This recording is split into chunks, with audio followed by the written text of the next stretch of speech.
आज के लिए प्रेम सूत्र है। प्रेम उत्तर है प्रत्येक सवाल का।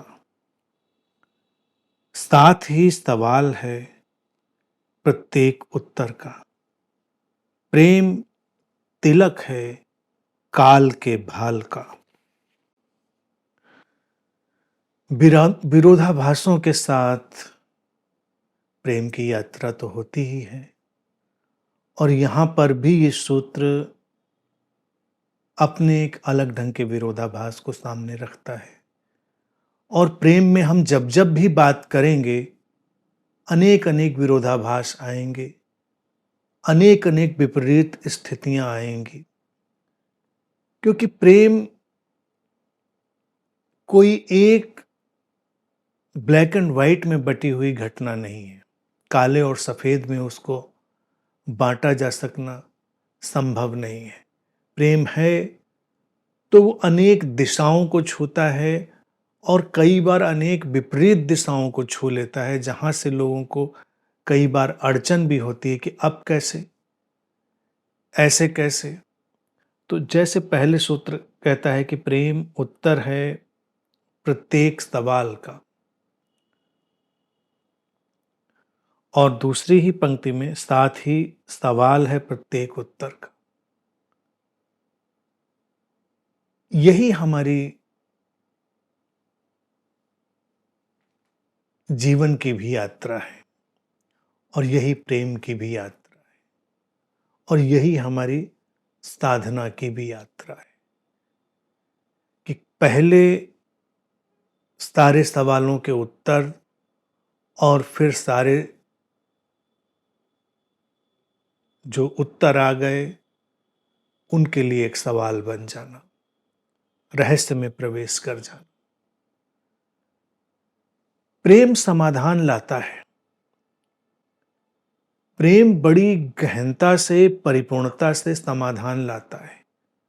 तो इसीलिए वो जिंदगी जो भी सवाल उठाती है, उसके एक उत्तर के रूप में, उसके एक जवाब के रूप में हमारे सामने आ जाता है। प्रेम से हम हर समस्या का समाधान निकाल सकते हैं।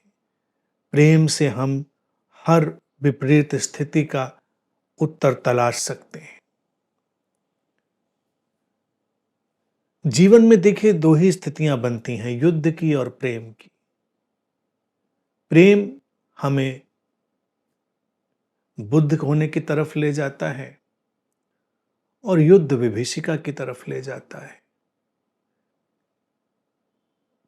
अब ये जो स्थिति है कि प्रेम से हम उस बोध की तरफ बढ़ते हैं, ये समाधान है। जिंदगी हमारे ऊपर सवाल फेंकती है, और हम उन सवालों से प्रेम के दरवाजे से जाकर कोई उत्तर तलाशते हैं। उत्तर तलाशने के बहुत सारे दरवाजे हो सकते हैं। उत्तर तलाशने के दरवाजे प्रतिक्रिया के हो सकते हैं, घृणा के हो सकते हैं, भय के हो सकते हैं, लेकिन तब वो समुचित जवाब नहीं होता, वो उत्तर परिपूर्ण नहीं होता। परिपूर्ण उत्तर तभी बनता है जब हम प्रेम के दरवाजे से प्रवेश करते हैं।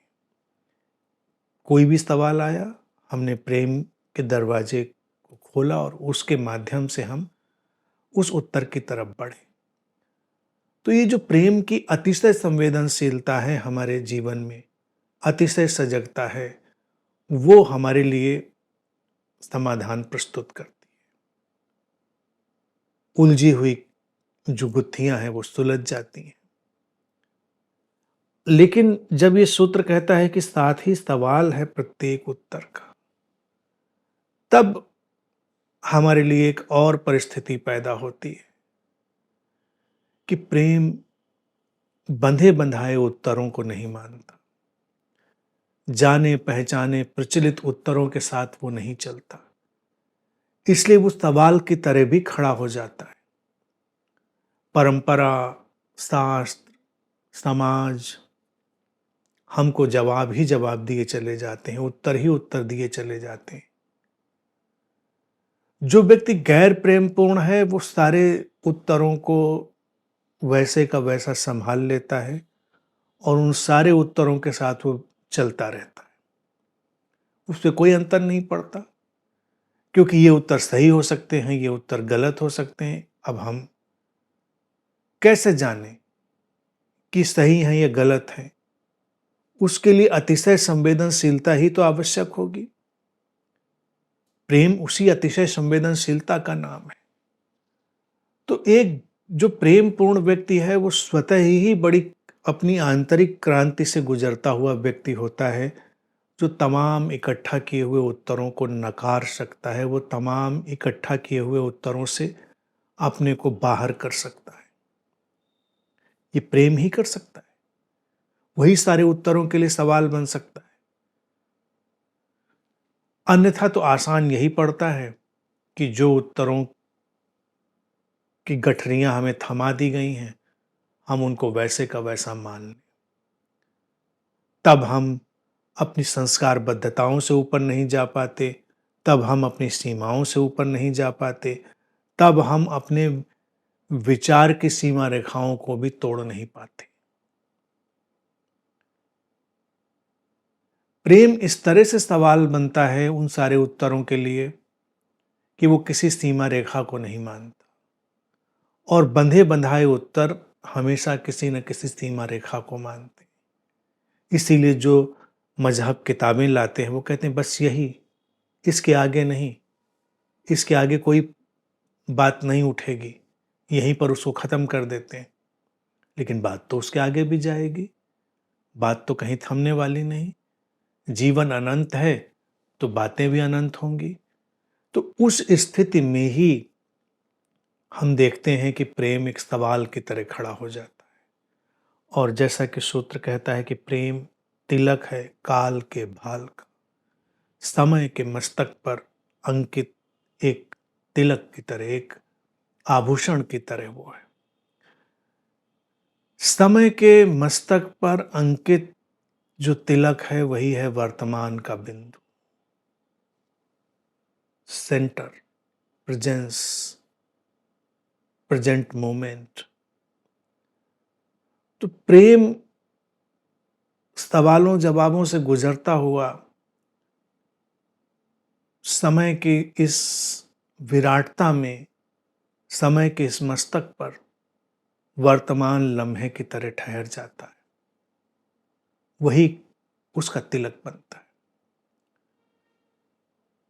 अब जब समय उसको अपने सिर पर धारण कर लेता है तो इतनी महिमा और इतनी गरिमा हो गई। इसीलिए हम ये भी कह सकते हैं कि जो वर्तमान का समय है वो संपूर्ण समय है, और जो प्रेम है वो संपूर्ण समय में फैला हुआ है, और वो संपूर्ण समय को रूपांतरित कर देता है। इसीलिए जब हम प्रेम से भरकर कुछ स्पर्श करते हैं तो वर्तमान बदलता है, अतीत भी बदल जाता है और भविष्य भी बदल जाता है। बिना प्रेम के ये जो नैरेटिव वॉर होती है वो खत्म नहीं होती। अतीत एक किस्म का नैरेटिव है, भविष्य एक किस्म का बनता हुआ नैरेटिव है, आख्यान। लेकिन प्रेम जो वर्तमान में ठहरी हुई घटना है, काल के भाल का तिलक है, वो अपनी गरिमा से, अपनी आंतरिक शक्ति से अतीत के नैरेटिव को भी ध्वस्त कर देता है और भविष्य के नैरेटिव को भी ध्वस्त कर देता है। यहां पर बनता है प्रेम का नैरेटिव। उसको नैरेटिव कह सकते हैं, उसको भी आख्यान कह सकते हैं, लेकिन वो प्रेम का नैरेटिव होगा जिसमें हिंसा नहीं, जिसमें घृणा नहीं, जिसमें वैमनस्य नहीं। हम ऐसे भी देख सकते हैं, और हम अपने जीवन इतिहास को जाने दें। लोगों को लगेगा कि इतिहास में ऐसा हुआ, अच्छा हुआ, बुरा हुआ, लेकिन हम इतिहास की बात को हटा दें, हम अपने जीवन की तरफ लौटें। आज के इस वर्तमान के बिंदु पर प्रेम पूर्वक खड़े होकर अपने अतीत को भी तो हम प्रेम से देख सकते हैं, और जैसे ही हम अतीत को प्रेम से देखते हैं हम अतीत से मुक्त हो जाते हैं, और जैसे हम भविष्य को प्रेम से देखते हैं भविष्य हमें आतंकित करना बंद कर देता है। तो उस अर्थ में हम भविष्य से भी मुक्त हो जाते हैं।